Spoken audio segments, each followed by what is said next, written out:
Hello, Rosemary Church with news from Australia Television. In this bulletin, Sri Lankan officials optimistic about peace talks with the Tamil Tigers, and thousands of Bangladeshis call for the execution of feminist writer Taslima Nasrin.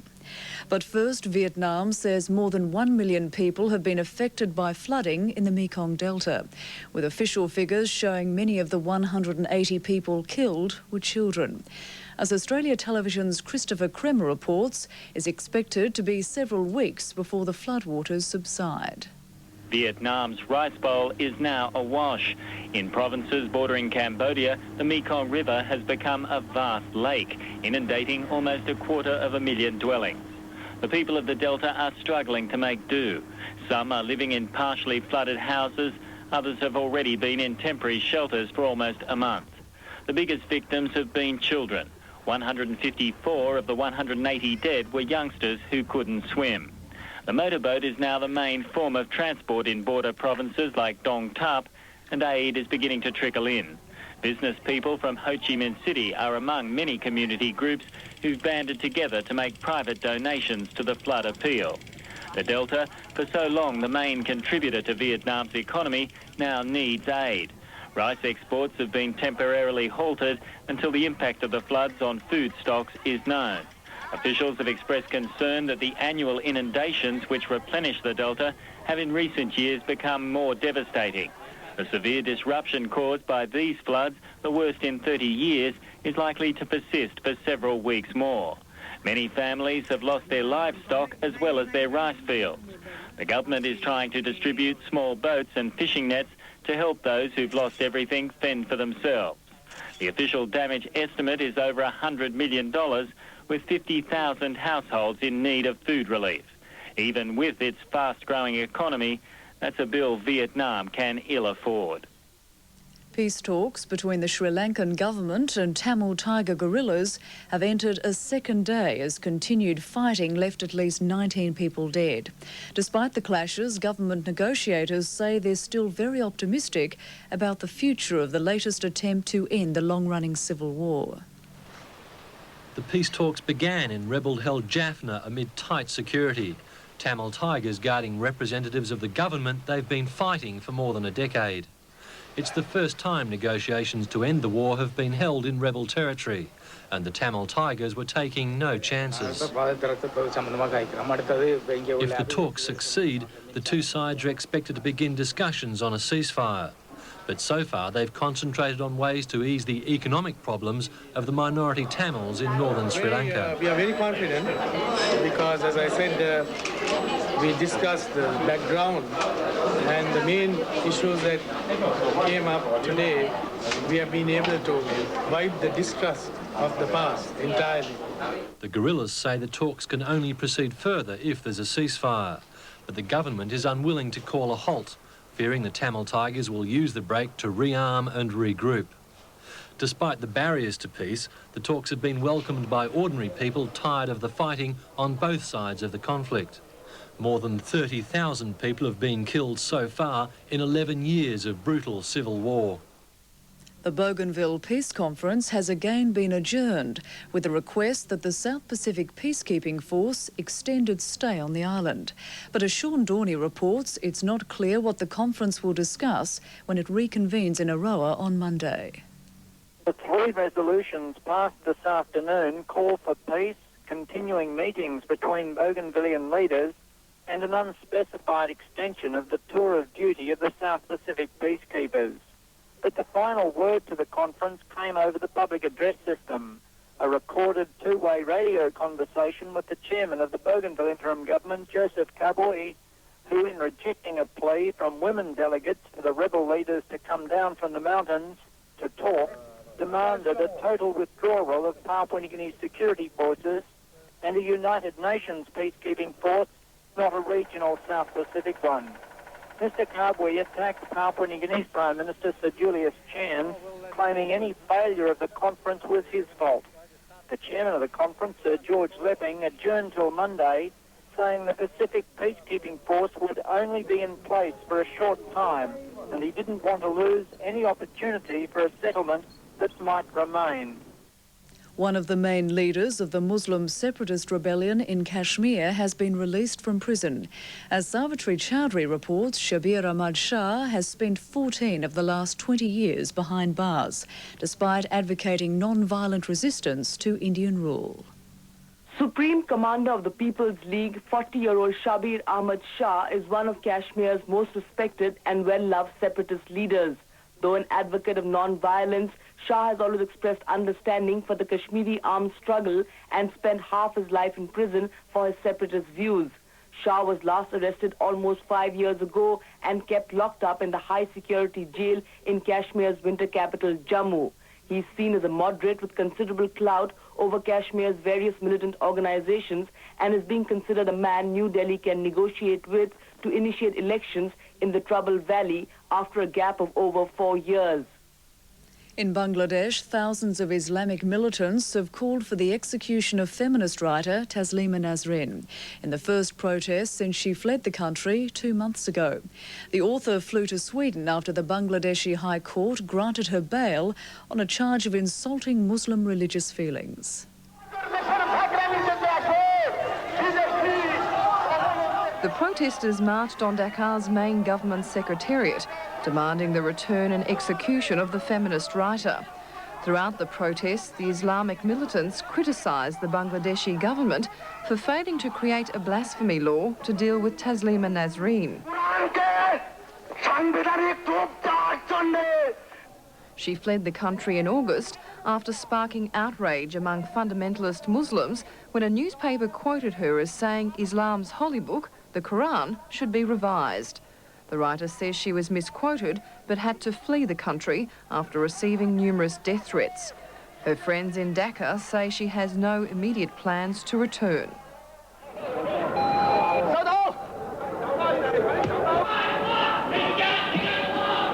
In Hong Kong, drama in the city's central business district when a gunman held up a police officer and stole his pistol and police radio, fleeing on foot with a hostage.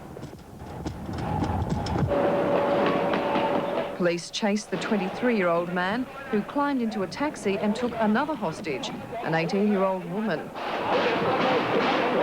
The gunman was finally stopped when police stopped the car with a hail of bullets, killing the attacker and one of his hostages, believed to be a Korean businessman.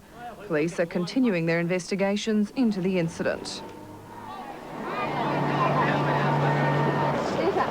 And Japan looks set to lose millions of dollars after hosting the Asian Games. More than $1.5 billion were poured into the event, but poor crowds mean Hiroshima will recoup only a fraction of the expenditure. The city built 21 stadiums, an airport, a high-tech tram line and new roads. Organisers had expected 1 million spectators during the first week, but only 200,000 people turned up. It's the first time the event has been held outside a capital city, but officials are playing down the poor turnout and say the Games were part of a plan to continue the city's development. South Korean officials claim North Korea's nominated leader, Kim Jong-il, could be having difficulties with his succession. As John Shovelin reports, the heir apparent to Kim Il-sung hasn't been seen in public since the day of his father's funeral. Sunday marks the end of the traditional Korean 100-day mourning period set down for kings and rulers. South Korea's ambassador to Japan, Gong Ro-myung, says Kim Jong-il's failure to appear indicates something unusual has happened. He says it's suspicious Kim Jong-il hadn't been seen at the ceremony marking the 45th anniversary of the founding of the party, nor Tuesday's celebration on the completion of the tomb of the legendary founder of Korea. No formal announcement on the succession by Sunday or soon after will further heighten suspicions the communist dynasty may have foundered. Vietnamese researchers say they've been vindicated by the Australian government's acceptance of a link between the chemical Agent Orange and cancer. Vietnamese officials are now seeking Australian cooperation to discover the extent of the human damage caused by defoliants during the Vietnam War. Vietnam estimates that 2 million of its people were exposed to 42 million litres of chemical defoliants sprayed by US forces during the Vietnam War. They say birth defects in heavily sprayed areas are up to 5 times more common than in unexposed places. National Agent Orange Committee head Professor Lei Kao Dai says that in the past his research has been rejected in the West as propaganda. But he says with the Australian and US governments now accepting a possible link between cancer and defoliants, the way is open for cooperation to solve the puzzle of Agent Orange.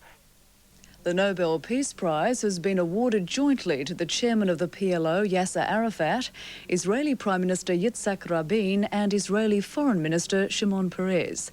The Nobel Committee said the trio won the award for the historic peace accord signed in September last year. But one committee member resigned in protest at the prize being awarded to Mr Arafat and described the Palestinian leader as a terrorist. Before the announcement, Palestinian police stepped up their search for a kidnapped Israeli soldier ahead of the deadline set by Muslim extremists for his execution. Iraq says it will recognise Kuwaiti sovereignty and respect the country's borders, but at the same time it slowed the withdrawal of troops from the border region. The United States is yet to respond officially to the Iraqi offer, but it's pressing ahead with the deployment of American forces along the desert frontier. It could be a breakthrough.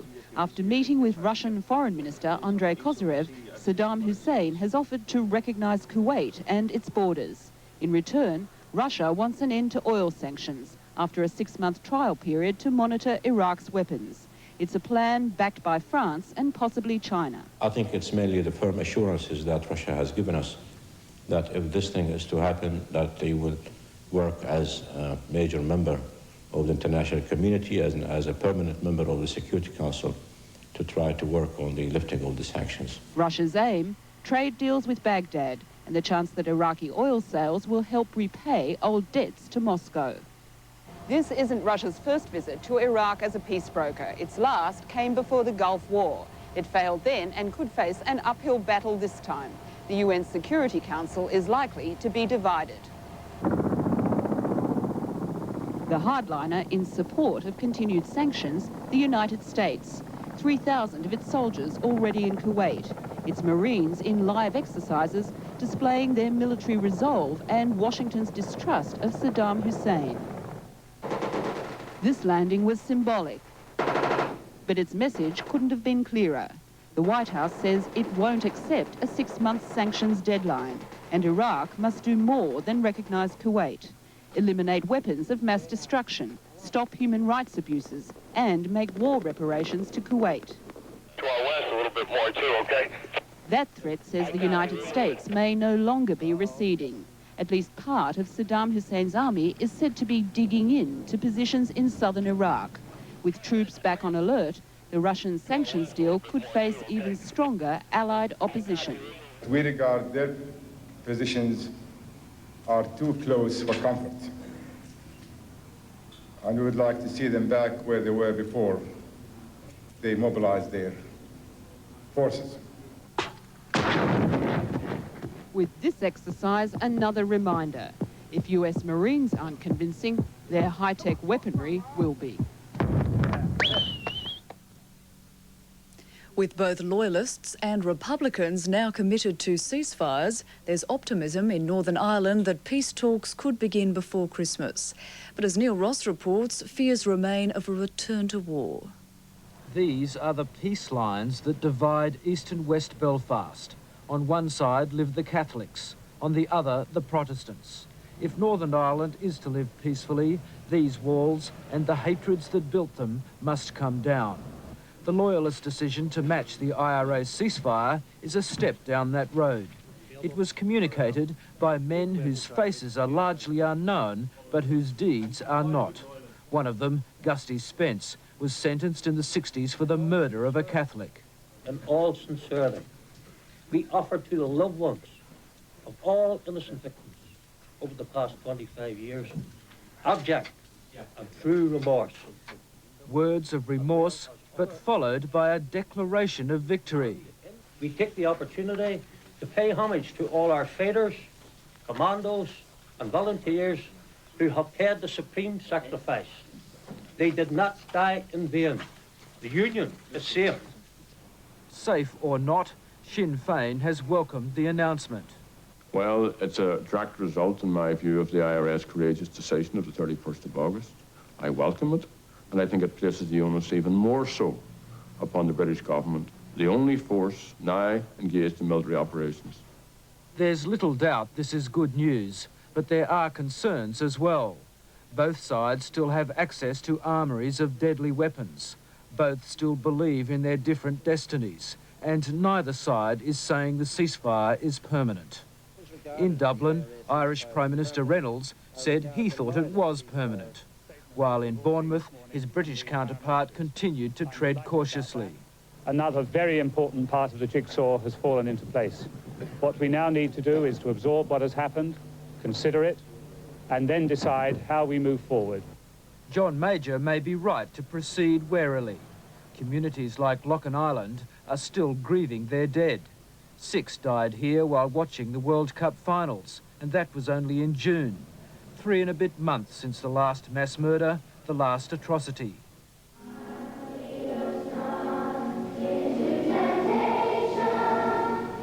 Many in Ireland and Britain will pray that Lochen Island is indeed that, the last atrocity. Preparations are underway in Haiti for the arrival of President Jean-Bertrand Aristide, with the transition to democracy almost complete. Former Haitian military ruler Raul Cedras has begun his exile in Panama, opening the way for the president's return this weekend. The man whose rule had terrorised Haitians for 3 years and cost an estimated 3,000 lives emerged in Panama in civilian clothes, seeking a new life and understanding. We are a family that is going through a very difficult period. Here in Panama, we want to live in total tranquility and peace. Panama is fast becoming a retirement village for failed world dictators. It was home to the Shah of Iran, while the deposed Guatemalan president Jorge Serrano has been there for a year. Cedras left Haiti in the dead of night, while most Haitians were asleep, escorted to the airport in a convoy of 19 armed US Army vehicles. Accompanied by his wife and 3 sons, he boarded one of 2 jets provided by the US government. In all, 40 members of Cedras' family and close associates left Haiti, 24 opting for exile in the United States. Joining Raul Cedras in Panama, the 3rd and last junta member, Philippe Biambi. Although the American mission is far from complete, ejection of the military dictators was always going to be the biggest hurdle.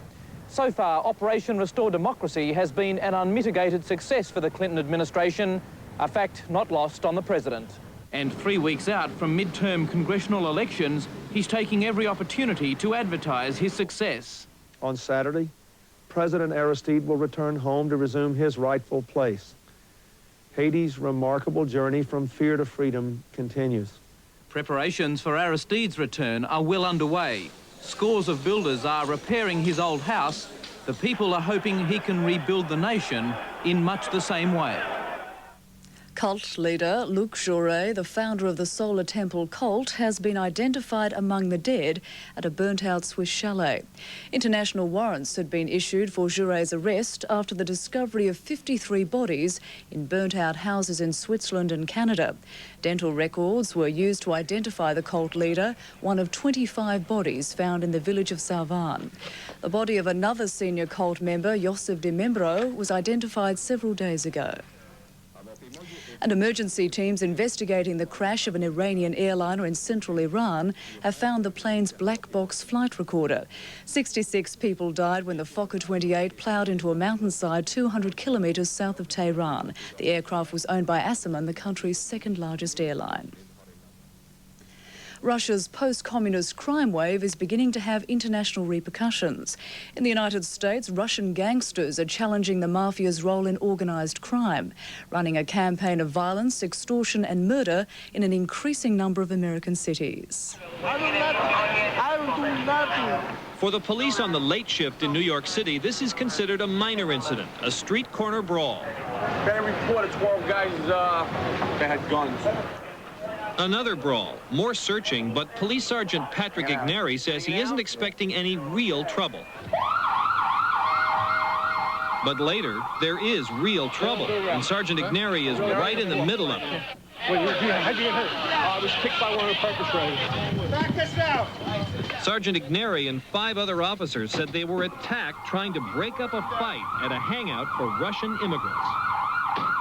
All of this happened in Brighton Beach, a part of Brooklyn that for 20 years has been a peaceful community of Russian immigrants. But now there are newcomers from Russia who are getting in big trouble with the police. And federal authorities say there's an even more serious problem. Top-level organized crime figures from Russia are setting up operations here. Russian racketeers have muscled their way into the gasoline business, making huge profits, authorities say, by collecting state and federal taxes on gasoline and keeping it for themselves. In Brighton Beach, it's almost like Chicago in the days of Al Capone. Stretch limos, lavish new nightclubs, parties every night. And after some of the parties, bodies in the street. We see a heavy incidence in extortion, kidnappings, contract murders. FBI Director Louis Freeh says that in Russia, mobsters will go after anyone, including the police. They've had over 600 civilian police officers killed in the line of duty, which is a staggering number, not only by our standards, but by any standard. The FBI says Russian mob groups are operating in New York and at least 10 other American cities.